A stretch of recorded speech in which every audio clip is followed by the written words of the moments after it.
Folks, thanks a lot for the 80,000 subscribers. You guys are awesome. But we're not stopping here. Let's push it, folks, to 100,000 subscribers. So give that support to the channel and subscribe and hit that like button down below to reach our goal of 153 likes. And now let's go for it. In a world terrorized by the dreaded Kaiju, just like the entire national territory, the great city of Yokohama is protected by the Japan Self-Defense Force, and as soon as a fighter receives the order to proceed with their mission, a gigantic creature emerges from under the water to attack a bridge. The impact creates a wave that hits the sidewalk, and at the same instant, the Kaiju emergency alert sounds, so all citizens are evacuated to an underground shelter as the huge monster heads from Yadabashi to Yamashita. At this moment, it's reported to the activated units of the Defense Force that the estimated length of the Kaiju is 60 meters and its power level is 3.5. Intelligence warns that nothing has been identified on thermal sensors within a 3-mile radius, so the units are given permission to open fire on the target. Following the news reports, a group of friends assumes that the 3rd Division has been dispatched, since they are in Yokohama. From the combat helicopter, a unit jumps toward the cover of a building to reach a strategic position, while the Kaiju knocks down everything in its path. Infantry units are deployed to the front lines to engage the enemy up close and cause a distraction, and the huge monster struggles against opponents so small and agile. In no time, the strategic unit finds the perfect spot to fire an explosive projectile at the Kaiju's chest, causing its torso to explode, resulting in a gruesome rain of blood. After the Kaiju extraction machinery arrives, a man enjoys a delicious burger inspired by the scene of guts scattered across Yokohama. Although it seems like quite a mess, the man is a member of the cleaning crew responsible for these creatures, so there remains me another hefty dose of overtime pay. Meanwhile, the population applauds the talented members of the 3rd Division, who once again controlled the danger without suffering any casualties. Led by Captain Ashiro, the group has reached the status of Yokohama heroes and are recognized as the true guardians of the citizens against the Kaiju threat. In the midst of the parade after this victory, the humble janitor seems lost among the ecstatic crowd. After all, Kaka Hibino was gearing up for his own battle, one that begins outside the media spotlight and the cheers of the crowd.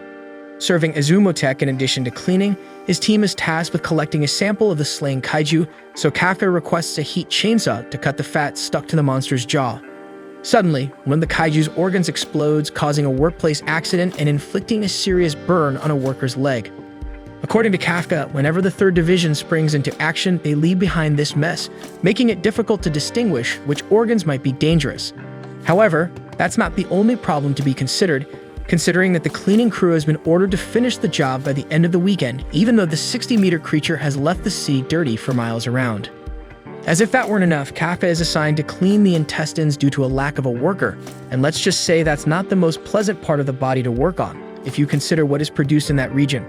According to legend at Azumotech, the worker sent to the intestines always goes for a long time without being able to eat, due to the nature of this inconvenient service.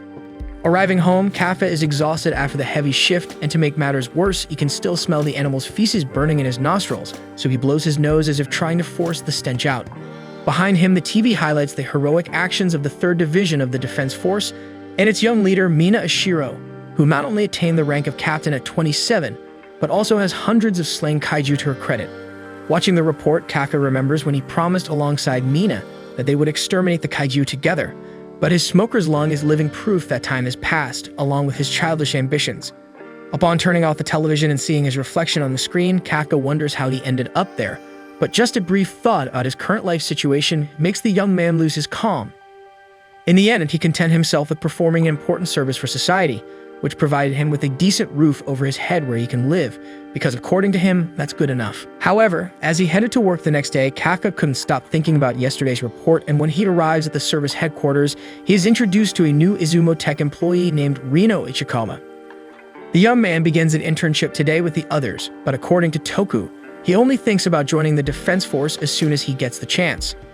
Toku tells the newcomer that Kaka also had this dream, but he's still the star cleaner of Yokohama to this day. Taking the teasing seriously, Ichikawa asks why Kafka gave up, and although this subject stirs great resentment in the man, he hides his frustration by answering that he did his best, but as you grow up, you understand that not every dream comes true. However, Ichikawa would rather die than accept the end of this dream, so giving up is not an option for him. With that said, he leaves to put on his work uniform, and Kafka hated having come across a young man who has the same ambition he had, but with a flame that has long since extinguished for him. During the shift, Mike's team is tasked with cleaning the bones, while Yoshimura's team must start partitioning the Kaiju's legs. When the rookie was sent to the intestines, Kaka thinks he got rid of another night with the smell of sewage, but his luck was still low at that point, so he's sent there for the second consecutive day. At break time, Ichikawa can't keep up the tough guy act after the ordeal of the intestines, and Kaka tries to laugh at the newbie's nausea, but he himself needs to be careful not to throw up. Since the boy couldn't eat, Kaka gives him a liquid multivitamin to tank the rest of the rough afternoon of work, as well as nasal plugs so he won't come home wanting to stick his nose in a bucket of disinfectant. However, since the veteran was hoarse because of the protection, Ichikawa didn't understand anything he said, so Kafka found himself obliged to teach the intern to protect himself through sheer ignorance. After the break, the two resumed their dreaded task of dealing with the Kaiju's intestines until sunset, when some colleagues bid farewell as they finished the day's work. Kafka at least rejoiced in having finished the foulest part of the Kaiju, and the newcomer Reno Ichikawa, seizing the brief moment of rest, took the opportunity to thank his colleague for helping him get through his first day at the company. Additionally, before leaving, the intern informed the veteran that the Defense Force had raised the age limit for enrollment to 32 years. Therefore, Ichikawa knows that he doesn't want to meddle in other people's lives, but he recalls the bitterness in Kaka's expression when he talked about giving up earlier. In light of this, the man comments that Ichikawa is cooler than he had imagined. But just as the young man was about to return to his cold and calculating demeanor, a kaiju emerges and attacks him. In a reflex, Kaka saves his companion from the monster's jaws, and in another attempt by the kaiju to attack, once again the young man is saved by his co-worker. Then Kaka tells Ichikawa to run and get help. But with the boy's reluctance to leave his friend, Kaka reminds him that the boy won't be able to join the Defense Force if he's buried 7 feet underground. With Ishikawa's departure, the remaining man lures the creature towards himself and runs as fast as he can until he finds a steep opening where the kaiju can't pass. Continuing to run down the corridor, Kaka crosses the gallery until he jumps out of the window on the other side. At that moment, memories of childhood with Mina emerge, where he tells his inconsolable friend that the kaiju destroyed the school where they studied in their home, so little Kafka regrets not having killed the Guruman. Mina criticizes her friend for only caring about this in these circumstances. After all, Miko, her tabby cat, died at the hands of that demon. Therefore, they both declare at the same time that they will join the Defense Force, and Kaka challenges Mina to see who will be the cooler officer first, so they can fight together against the kaiju threat. However, the man found himself alone facing this grotesque creature, and upon finding an iron bar on the ground, he tries to confront the kaiju and his frustration for not being in the Defense Force. But the enemy's strength and speed are overwhelming, so soon the human is thrown into the air, wondering once again how he ended up there. Mercilessly, the kaiju steps on him and prepares to make him his meal, unable to fight for his life anymore. However, Ichikawa delays the monster's dinner by hitting it with a traffic sign, while announcing that he has called for reinforcements. Even without being able to react, Kaka criticizes his companion's decision to return, but Ichikawa wouldn't see himself as a worthy member of the Defense Force if he simply left his comrade to die. Hearing that, Kaka remembers when he was eliminated in the test to join the anti-kaiju force, and now there he was weakened to the point of leaving his partner fighting alone against a monster of this magnitude. Faced with reality, Kaka accepts that he is not capable of protecting his coworker, just as he didn't even save his friend's tabby cat. Still, there was someone capable of doing so, and through her white tiger and her rifle, Mina Ashiro adds another kaiju to her portfolio in a few seconds, before ordering some subordinates to start the rescue operation, while she personally checks for the presence of other Yoju in the area with her team. When hospitalized, Kaka reflects on how Mena took down that monster in a few seconds, so he's eating dust in the challenge they agreed upon. Tachikawa startles him by drawing his attention and remarks that he wouldn't be alive if it weren't for him. So Kaka is also a cool guy. As soon as he hears that word, the man is thrown back to when he bet with his friend about who would be the coolest officer first. Tachikawa says again that Kaka should try to join the Defense Force, and this time Kaka himself acknowledges that there's no point in pretending to himself that he's left that goal behind. He recognizes that giving up is part of life, but lying to oneself is the worst thing one could do. Therefore, he commits to giving himself another chance. However, a small winged kaiju that was lurking claims to have found its target, and then enters the man's mouth, causing a hideous reaction that affects his entire body. Ichikawa goes to see what's happening, and when he opens the curtain separating them, Kafka had assumed a diabolical form.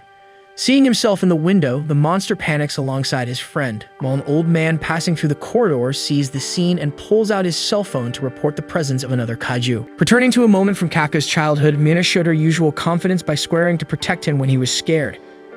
At the same time, she teased the boy for being afraid of something, and he asked her not to tell anyone. Finally, she thanked Kaka because together they had no reason to be afraid. Many years later, the captain of the 3rd Division of the Defense Force alerted her subordinates that a kaiju had been spotted inside a hospital and must be defeated before it harmed anyone. Soon, the state units announced that a small kaiju had been seen in the vicinity, so all citizens should go to the nearest shelter or protect themselves at home. Meanwhile, the kaiju was freaking out in front of the old man in the hospital, so Ichikawa asked him to smile to break the ice. But it seemed that didn't work out very well because the old man fainted on the spot. As the kaiju put his hand on the wall to check on the old man, he ended up devastating the entire structure he touched. The other patients went to see what that noise was and realized the presence of the kaiju, and Ichikawa believed that the defense force must already be on its way, so Kaka ran to the window to escape, once again destroying everything he touched.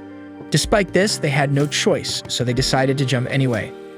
In the meantime, the defense units were heading to the South Yokohama General Hospital, where the two protagonists were because they learned that the kaiju was heading to an evacuated area nearby. As the two ran for their lives, Ichikawa wondered how his friend had suddenly turned into a kaiju, so he asked Kafka if he was really Kafka, but the kaiju had assumed such a grotesque form that he didn't even know who he was anymore. At that moment, the monster's tongue ate a bird without Kafka's consent, so both he and Ichikawa noticed that things were getting ugly, not to mention extremely disgusting. Suddenly, Kafka returned to normal, much to everyone's relief, but he was desperate to relieve himself and was sure he would release everything at any moment. His friend asked him to hold it like a normal adult, but the kaiju was so pressed that he ended up releasing all his urine through his nipples as if he were a fountain of beautiful angels spitting water from his mouth.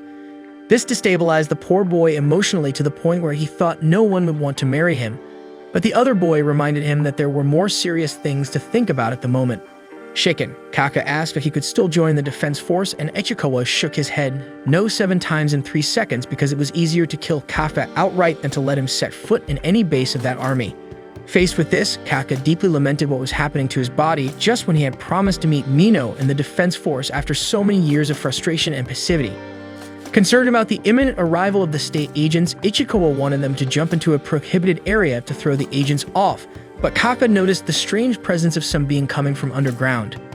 At the same moment, Mina sent one of the cars to proceed with the standard plan, while her car went to investigate the new kaiju that had just been detected. Kaka believed it was the same type of kaiju that attacked the Tulin last time, and Ichikawa presumed that now they would have a better chance of hiding with the presence of this other monster because the defense force would have to divide its attention. Therefore, he followed the course through the forbidden area, something Kaka also did right behind him. The emergence of the other kaiju caused devastation that trapped a mother under the rubble in her own home, while her daughter cried desperately at the scene. The mother asked her daughter to run away, but the girl tried to save the woman in any way she could, even though she had no chance. Suddenly, the monster appeared and destroyed the entire structure of the house around them, leaving the child vulnerable while her mother cried because she couldn't even protect her daughter. The kaiju opened its mouth toward the little girl and was about to swallow her when another kaiju appeared to prevent that from happening, throwing the punch that sent the creature hundreds of miles away. After that, not even Kaka himself believed in all the strength he had, and then he tried to see how the child was doing, forgetting that he now looked like the devil with LED lights. Faced with the little girl's terror, he had the brilliant idea to try to smile again, causing the poor girl to panic. Soon after, Ichikawa arrived and managed to put the house in order, so Kaka lifted the rubble and the boy analyzed that the mother was only unconscious and would be fine, reassuring the child. At that moment, the enemy kaiju returned to the same spot to take revenge on the one who had hit him earlier, so Kaka told his friend to take the two away to deal with the adversary monster alone. Then he tried to repeat the same punch he had given earlier, but now that he was more aware of his strength, this time he put so much power into it that the adversary kaiju was thrown into the air and completely exploded, causing a rain of blood. As the blood fell to the ground, Ichikawa made it clear to his friend that he should never point that fist at any human. After that, Kaka asked his friend to take the mother to the hospital, but once again he scared the girl with his appearance. With that, he changed his approach and approached slowly to say that the defense force must be on its way, so she shouldn't worry because he was about to disappear. However, as Kaka was leaving, the girl thanked him for the help, and that child's voice reminded Kafka of Mino's voice, when the two promised to stay together so they wouldn't be afraid, and the way they always stood by each other. Suddenly, Kafka had a vision of himself and Mino fighting alongside the forces of evil in the defense force uniform. Then, while Ichikawa reminded him that they needed to leave, Kafka regained his human form from head to neck, promising that he wouldn't give up, but he would stay by Mina's side no matter what. With the arrival of the 3rd Division to the scene, the captain looks around at the wreckage and wonders what the heck happened there. Soon, she approaches the surviving child to inquire about the kaiju she saw. The girl cries as she remembers the creature's disgusting mouth almost swallowing her, but Mino reassures the girl by promising to exterminate all those monsters. This cheers up the little girl, but soon she asks the captain not to hurt the kind kaiju that saved her mother, leaving the officer puzzled. Hours after the incident, the sketch of Kaiju number 8 adorned the local news, while the monster sweeper cleanup crew debated whether the monster was still alive or not. Ichikawa arrives at this moment, and his demeanor is cold in the face of the magnitude that all of this is taking, especially because Kafka was the first kaiju in history to escape the defense force, and this could cause a general panic in Yokohama. The cleaning manager hands Ichikawa a package that arrived for him and Kafka, and all the coworkers remember that it's time for the defense force exams, and every year they needed to cheer Kafka up after he failed. To Ichikawa's delight, he passed the test, and he decides to personally deliver Kafka's result to him, but not before taking a look at the paper and continuing the run with a smile on his face. Inside the cleaning headquarters, friends remember that this is the last year Kafka can enter the force, and they would love for that to happen. So Ichikawa approaches his companion and informs him that he passed the first phase of the tests, but since he was simply having lunch in his kaiju form, the guy kicks him to remind him that being careless with that demon face in the street will make him die quickly. Kafka rubs his face to correct the mistake, but leaves behind his monster dentition. Ichikawa warns that the kaiju's ugly mug is plastered on every news program in the country, and that caution is paramount. Speaking of which, Ichikawa recalls that they had ended up returning to the hospital to convince everyone that they had fled when the kaiju appeared to try to clear their names. Then Ichikawa finally hands Kafka the result, but he doesn't seem so happy. In fact, Kafka is always eliminated in the second phase, so it's not time to celebrate. Ichikawa questions how his friend will take the test with this new body, but the kaiju promises not to let anyone discover his identity. The human remembers that the first phase is just a written test, but the second has officials scattered everywhere. But still, Kafka is sure that he will participate. After all, he has dedicated much of his life to it, and this year is his last chance. That said, Ichikawa comments that at some point they will be rivals in the test until Kafka blows the lid off his bottle trying to open it, making the young human change his mind about the kaiju being able to take the test, but the kaiju promises firmly that nothing will go wrong, and that he will hold his own at the time. Anyway, Ichikawa leaves annoyed, while Kafka tries to assimilate everything that has been happening and soon returns to human form to get back into the game with his disguise. 10 days later, Tokyo Building hosts the second phase of the Defense Force exam. As soon as he arrives, Ichikawa is impressed to see Tachikawa Base in person, because he has even visited Kumagawa Base once, but this one is much bigger. Kafka explains that they share this area with a Defense Force garrison, and when something happens, both bases work together to send officers to the west side of Tokyo. As the candidates arrive, Kafka feels intimidated by seeing younger and apparently better prepared competitors than him, but he tries to contain his nervousness. Suddenly, a girl approaches Kafka calling him an old man, and the 32-year-old man himself takes a few seconds to understand that he was the one being called, and when he understood, he makes a point of warning that he's not old yet, even though the girl insists on the nickname. In reality, she just wanted Kafka to move his old Ken out of the way because she can't park. The man argues angrily that there are plenty of empty spaces, but the girl insists on parking in space 55 because her lucky number for today is 5. Since Kafka doesn't have much patience for this twisted lucky number talk, the girl decides to clear the space with her own hands, so she activates her uniform with some mysterious mechanism and gains superhuman strength to lift the car with just her right hand. Faced with the horror of the two men beside her, the girl simply tosses the monster sweeper van into space 53 as if it were garbage, leaving Kafka crazy for it being the company's car. Ichikawa asks the girl who she is, and she replies that she is candidate number 2016, Kekoru Shinomiya, and her hobby is exterminating cages. Ichikawa recognizes the surname Shinomiya immediately, while the girl approaches who she calls the old man and warns him that he smells like a kaiju. Ichikawa explains they both work on kaiju disposal, so the girl belittles the guys by questioning what two janitors are doing there. Suddenly, Kafka grabs the girl's attention by lifting her fallen van with his bare hands, and Shinomiya is genuinely impressed, wondering if he also has a special suit like hers. Then he introduces himself as candidate number 2032, Kaka Hibino, and tells the girl to remember his name for later.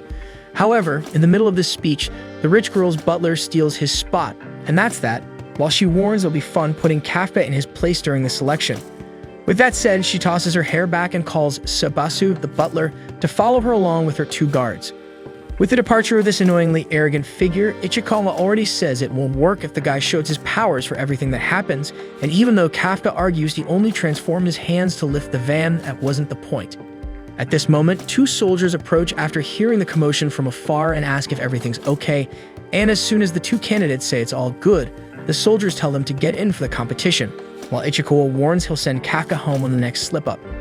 As Kafka follows his path, he observes that gigantic building where the selection will take place while promising himself he won't give up, because his whole life has revolved around this single moment. However, during the physical tests, Kafka clearly wasn't keeping up with the others, and then he wonders if this is what happens when you reach 30 years old. Even though he trained out of habit and worked with heavy duty, he was falling behind in each activity. Later, looking at the test paper, they see that the second phase of the test is divided into two parts, an athletics test and an aptitude test. Ichikawa explains that aptitude is like that, either you have it or you don't, so Kafka knows he needs to give his all in the physical test to not depend on the second stage. However, even though the candidate had the will, the reality was completely different because the exercises demanded too much from Kafka's body and he was losing intensity over time. He even considers using his Kaiju form to give him a boost, but he sticks to his human form until the end, reaching the position 219 out of 225 candidates, while Shinomiya wastes no time in rubbing it in the guy's face that she came 5th in the test. At that moment, Kafka is invaded with the memory where he told the girl to remember his name, but given the circumstances, now he begs her to forget he even exists. At least with this humiliating failure, Ichikawa could be sure his friend didn't use his Kaiju form, and Kafka adds that it's not fair to do this to someone who fought so hard to get there, but in truth, he doesn't give a damn about morality. He should have used it, and that's it. Tired of the bearded man's outburst, Ichikawa argues that's not the only reason he did so badly. So while Mina Ashira receives a report of this year's candidates and sees Kafka among them, Ichikawa comments that the most promising of all is a young man named Haruichi Izumo, who graduated among the top at the Extermination University in Tokyo. There's also Iharu Furuhashi, a prodigy from the Extermination Technical School in Hachioji. Besides him, Aoi Kaguraji, a promise from the Self-Defense Ground Force, who came first in the physical test. In addition to these, many candidates this year have resumed to try to be officers, not field agents, and with that, Kafka understands why the level was so high in the physical test.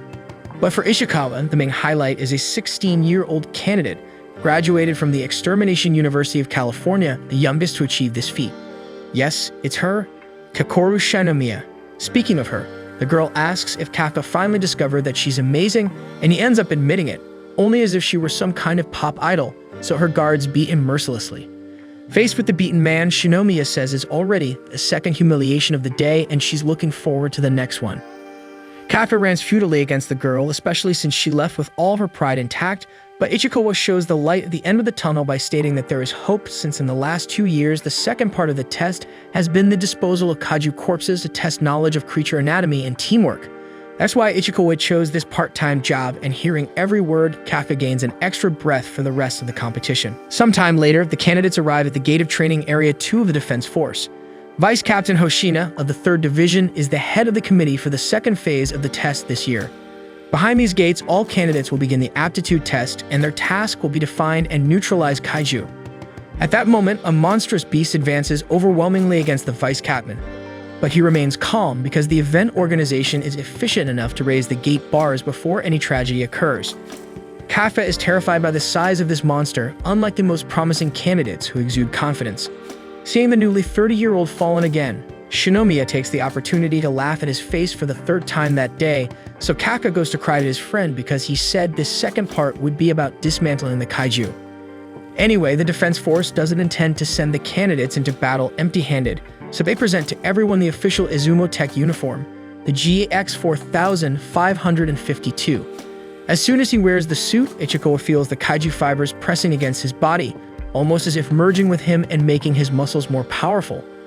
While Hoshina explains that this is humanity's greatest weapon against Kaiju, 3rd Division Operator Konomio Kanoji measures the combat power emitted by those in the suits. Rino Ishikawa has 8% emitted combat power. Haruichi Izumo has 18%, Aoi Kaguraji 15%.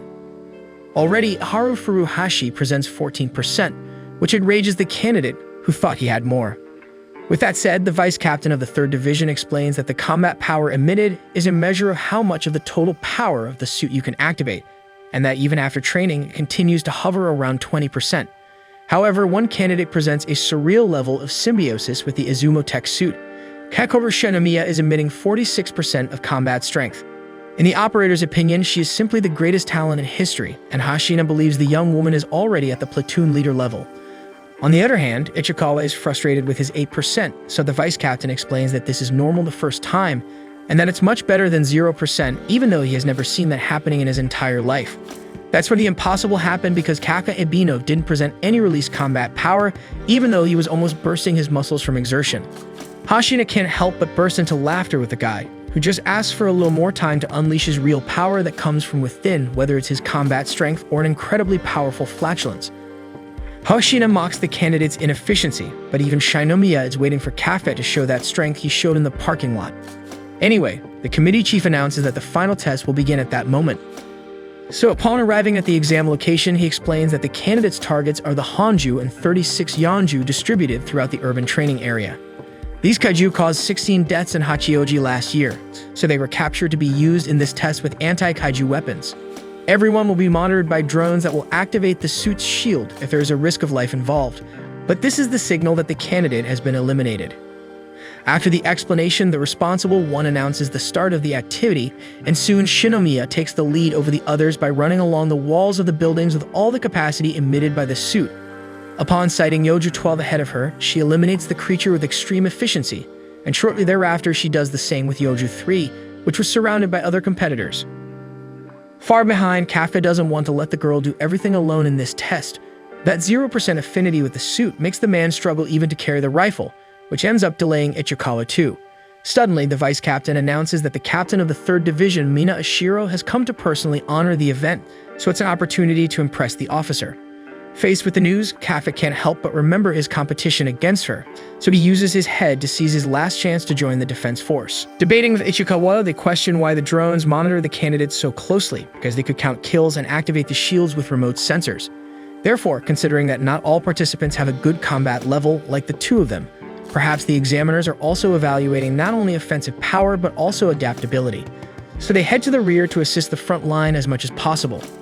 Further ahead, they approach the first combat, and upon seeing the Kaiju shells, Kafka remembers that he already dismembered this monster on a service day, so he grabs a stun grenade and throws it at the enemy, using his highly developed hearing to hit his ear squarely. By making the Kaiju an easy target, Kafka informs Izumo that the belly of this monster is more fragile than most, so the candidates aim at that part of the body and explode the target. Izumo thanks Shinomiya's fan, who refuses the nickname and moves on to another conflict, while Hoshina is impressed by this surprise. More confident, Kaka plans to use his knowledge as a dismemberer to exploit the enemy monster's weak points, thus not needing to even think about resorting to his Kaiju form and risking his spot in the defense force. However, his plans suffer a severe blow when a Yoju suddenly appears and squeezes the candidate's body tightly before violently throwing him to the ground. The operator analyzes that candidate 2032 is incapacitated as Yoju 23 approaches, so she leaves the remote shield prepared. Kaka knows that the shield activation means his elimination, and since Mina is seeing all of this, he tries to rise with all his strength, but to no avail. However, at the moment the shield would be activated, someone devastates the Kaiju. Soon, Shinomiya presents herself again for Kaka's 3rd embarrassment of the day, saying that when she's in action, no one can give up. Innocently, Kaka thanks her for being saved, but the girl shows her true face again by telling him to lie there like a loser while she wins. Meanwhile, the other competitors notice that she's heading toward the main target, and Furuhashi tries to stop her, but it's Shinomiya who prevents his death by exterminating another Kaiju on his back. Incredulous, he questions if this candidate really has the same equipment as everyone else. Besides all that, Kaka notices that his leg is broken, so the operations room contacts him to warn about the various fractures in his body with the possibility of serious damage to vital organs, making the man remember the 0% symbiosis with the combat suit, so he concludes that he will never reach Mina Ashiro's level. While the examiner recommends that Kafka give up, he sees all the talented candidates standing out in battle, while he can't even stand.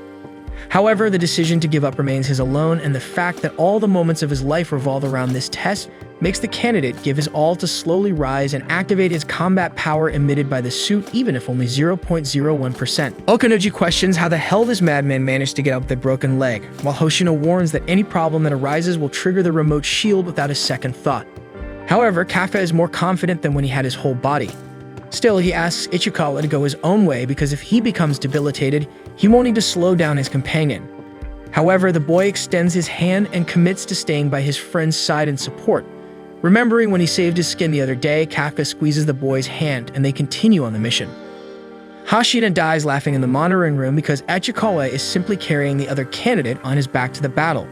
As the pack mule became more embarrassed with the people around looking, the more Kafka's broken bone grinded in pain, and the more Hoshina laughed and thought about approving the duo just for the guaranteed entertainment.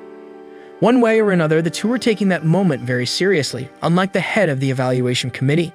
Kafka warns that they must reach Kekoru Shinomiya, so Ichikawa speeds up in turbo mode to the Eye of the Storm, where the candidates shoot down the remaining kaiju that appear. Planning to provide support, Kafka sets aside a grenade to assist his companions, while Shinomiya advances at the front line and steals the kill from literally all the candidates around, leaving nothing even for the bones to chew on.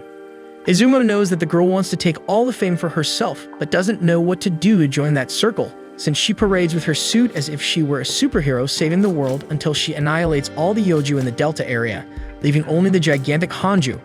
By throwing a grenade near the creature's ear, Shinomiya leaves it disoriented and takes advantage of the confusion to reach its mouth unscathed and fire the cannon of her weapon inside the Hanju's mouth, finishing it off in no time. With that done, the final stage concludes with the support dynamic duo idling and becoming the authentic wallflowers, only making appearances. Then they dissolve the fusion and finally catch their breath. Volcanology removes the drones from the test map and asks for permission to send the doctors. However, Hashina can only think of the effort it took to set up this exam for it to end so quickly. Captain Mina comments that candidate Shinomiya is even more talented than rumor. After all, it was thanks to her that literally no participant quit, and at most some suffered minor injuries. According to Hashina, nothing less could be expected from director Shinomiya's daughter, who will certainly become the light at the end of the tunnel for the Japan Defense Force. Looking up at the sky, the girl questions her father if her performance was perfect, wherever he may be, and then turns to tease Kafka for the fourth time that day, but a fearsome kaiju sneaks up and draws blood from the prodigy girl's chest. On the less talented side, Ichikawa comments that Shinomiya really is the caged beast everyone talked about, and Kafka at least acknowledges that they won because of her. However, the exam shows that it's not over yet when the dead Yoju begin to rise around the map. As the mysterious creature resurrects the huge Hanju, Kekoru Shinomiya was about to lose heart, even focusing her shield entirely on one point of the suit. Caressing the Hanju, the grotesque being questions if the candidate can still move, leaving the girl amazed to see this kind of kaiju talking. As her skin regenerates, the girl tries to shoot at the monster, but he anticipates and messes up the human's vital signs. Meanwhile, the monitoring room tries to figure out what's happening, and Okanoji warns that the dead kaiju are coming back to life even more powerful. Faced with this, Kashina knows that only a professional squad could deal with this, so Mina Ashiro instructs the operator to activate the shields on all participants, resend drones to provide images, and summons the vice captain to descend to the location. Inside the test, the candidates hear the emergency alarm ordering everyone to evacuate to the nearest shelter. However, Shinomiya is proud enough to refuse to retreat because if no one stops this Hanju, surely many people will die soon after. As the suit stops the combatants bleeding, she feels that she can still fight, while she hears her father demanding perfection from his daughter for the future of the nation. However, as soon as she stands up again, the Hanju sends Shinomiya back to square one by throwing the girl against the wall of force, thwarting her desired victory. Since she was young, Kekoru has been accustomed to always being on her feet and at the top of the tests she took, like when she was ranked first at the Tokyo Extermination School. Riza, her friend, is happy with Kekoru's brilliant result, as happy as Riza's father was with his daughter, promising to buy her a gift for passing the test. Standing aside, Kekoru looked around at the children, always accompanied by their parents, while she sat alone at the top of the extermination school list. Then Sabasu appears and calls the girl to go home, where surely her father would be waiting with all the joy of the news. However, in that man's mind, being in first place was nothing more than his daughter's obligation, because settling for a single success only leads to future failures. It was at that moment that he demanded that Kekoru be perfect for the future of the nation and also for her mother. Now, as an adult, Kekoru becomes an unstoppable extermination machine, instigated by memories of her father to always move forward, never retreat, and be the most powerful wherever she is on the battlefield. Taking another blow, her arm breaks and her rifle falls to the ground. As the Hanju accumulates more strength, Kekoru Shinomiya loses hers rapidly. Then a Defense Force helicopter approaches and Okanoji informs the 3rd Division that the offensive Yumi organ that was cut from the Hanju has regenerated and is condensing energy for an attack. While Shinomiya surrenders to death, Mira and Hashina rush to prevent disaster. Before her end, the talented young woman apologizes to her father for failing him, for not being able to be perfect. So when a sphere of purple energy emerged from the Hanju, Kaka suddenly thanked the candidate for her effort, which allowed everyone else to escape. It was at this moment that Shinomiya saw the man she despised so much turning into a monstrous creature in front of her, taking responsibility for turning the tables for the defense force. Meanwhile, the other candidates turned to complete the evacuation, with Kagurawi firing the signaling pistol to indicate the way and Izumo providing cover. Ichikawa, upon the order to retreat, had called Kaka for escape, but the man had already fooled without warning, so Ichikawa knew he would transform into the Kaiju, putting himself at serious risk of exposure to an agency specialized in annihilating his species. Aware of this, Kaka simply begged Kikora not to tell anyone that he's a Kaiju, while he swatted away the rival monster's energy sphere as if shooing away a mosquito. Realizing he had no time for anything else, he stood up against the creature and exerted his strength, allowing Okanoji to detect another source of ultra-powerful energy next to the Hanju. But since the explosion damaged the drones, it won't be possible to send images to the field agents. Okanoji becomes alarmed when the sensors measure 9.8 in power for this mysterious Kaiju, but Hoshina thinks the explosion messed up the sensors. Otherwise, this monster is one of the most powerful in history. Radiating all that power, Kaka warns the Hanju that time's up, so he'll have to dismantle it in one punch. True to his word, Kaka's punch shatters the enemy monster's body devastatingly, leaving only its feet planted on the ground as its remains fly. Confidently, Kaka sarcastically tells the Hanju to revive now, but seeing that's exactly what the creature was doing, he kneels and says he was just kidding.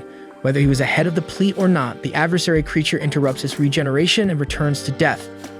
Shinomiya wonders who this guy is as he beats down Yoju with bare hands, saving the girl once again in 3 minutes. After that, he returns his head to human form and says that Kekoro will be fine, and all the girl could do was look at him without understanding anything. Besides that, Kaka lectures the young girl, who went crazy trying to solve the whole thing alone and almost died. Similarly, Ichikawa gives his friend a smack on the head for doing the exact same thing, and even exposing himself in this way to the defense force. Kaka tries to justify himself, but Shinomiya faints from the damage she suffered and interrupts the discussion. When the 3rd Division reaches the scene of the incident, Hoshina tries to figure out what kind of being would cause such destruction, although he had seen something like this somewhere before. Okanoji reports that the last candidates, Kaka, Ichikawa, and Shinomiya, completed the evacuation. According to the vice captain, the girl is undeniably strong, but not enough to do all of this. Mira knows there's a lot to uncover from this event, so she orders the summoning of an investigation unit and a dismantling unit, while she and Hoshina will eliminate the remaining targets. In the meantime, the second-in-command recalls seeing something similar to this 3 months ago, so he suspects a connection between the two cases. Later, Kaka is hospitalized after all the fractures he suffered in the episode. Ichikawa comments that the defense force is using all the resources it can to recover Shinomiya, and Kaka is outraged at the institution's preference for his favorite. Calmer after feeling a twinge in his joints, he says it all ended so quickly, and it had been a long time since he competed with such amazing people. This reminded him that in every dream we might have, there will always be someone better fighting for the same space. Still, it was so exciting that he didn't mind, so he thanks his companion Ichikawa. Standing behind the wall of the room, Mira listened to the conversation with a certain sadness on her face until she enters to see the 2 candidates who took Shinomiya to the shelter. Recognizing the men's great feat, she salutes in gratitude and leaves. Kaka thinks about calling the woman, but gives up and decides to do it only when he's also an officer. With that in mind, he assures himself that he will turn things around and join the defense force to equal his old friend. Meanwhile, Kikoro Shinomiya receives intensive treatment from the medical staff due to the injuries she suffered. Inside a hospital chamber, all she can do is apologize to her father for not being perfect. The obsession was such that she thought Hoshina was her father when he entered the room. She stands up for this cause, but Hoshina asks her to take it easy and informs her that they cleaned up the Kaiju, and no one died thanks to her efforts in the field. On the other hand, Shinomiya knows well that the story wasn't quite like that, but she also knows she can't turn to Kafka, so she takes the credit for herself. As night falls in Kokobunki, Tokyo province, the media reports on the mysterious incident in the Defense Force exam, and the developed Kaiju that appeared rages upon hearing that there were 0 casualties among candidates in the incident, until hearing that some Kaiju number 8 is still at large and wonders who that could be. Next, he answers a call from a man informing him that break time is over, so the Kaiju turns his head back to human form and complains that humans are too annoying about timing. Exiting the bathroom, he pretends to the dismantling crew that he has diarrhea, making Toku complain about the delay. The others discuss the incident in the exam, while the man Kaiju struggled to maintain his form. Hey folks, if you're digging this anime and want to see more, drop a like down below and don't forget to subscribe to the channel. We need your support to hit 90,000 subscribers. Every subscription counts and helps us grow our community. Catch you in the next one.